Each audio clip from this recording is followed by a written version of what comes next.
अस्सलाम वालेकुम। ये मेरे पास ये इन्वर्टर है कनेक्स्ट XW+ 7048। इसमें मेरे क्लाइंट के पास कंप्लेन थी कि जी ये ना आउटपुट नहीं दे रहा है। वापडा भी है, जनरेटर भी चल रहा है, लेकिन ये आउटपुट नहीं दे रहा है।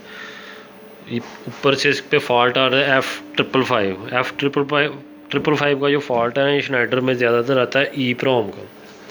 ये देखिए इधर मैंने इथरनेट पोर्ट का स्विच लगा है, कनेक्टर लगा हुआ है ना RJ45। ये इधर है इसका कंट्रोल सेक्शन।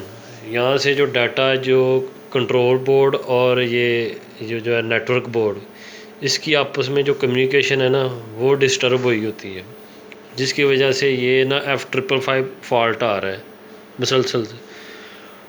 अगर कंट्रोल पैनल लगा के देखें तो इसके मेन मेन्यू में जाएं और सबसे नीचे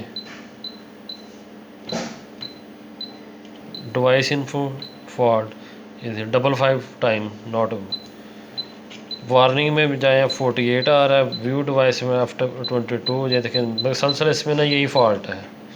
EEPROM का एरर है। इस EEPROM में एरर में आप ज़्यादा कर सकते हैं कि इसका सीरीज़ कनेक्टर जो है ना, सीरीज़ कनेक्टर ये तोड़ दें, इन्वर्टर ऑफ हो जाएगा।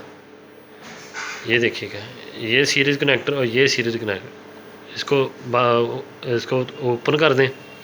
ओपन करने के बाद इन्वर्टर बंद हो जाएगा ऑटोमेटिकली। इसको दोबारा जब ऑन करेंगे ना तो UPS आपका जो है ना आउटपुट भी देगा, इनपुट भी लेगा, सारा फॉल्ट क्लियर हो जाएगा।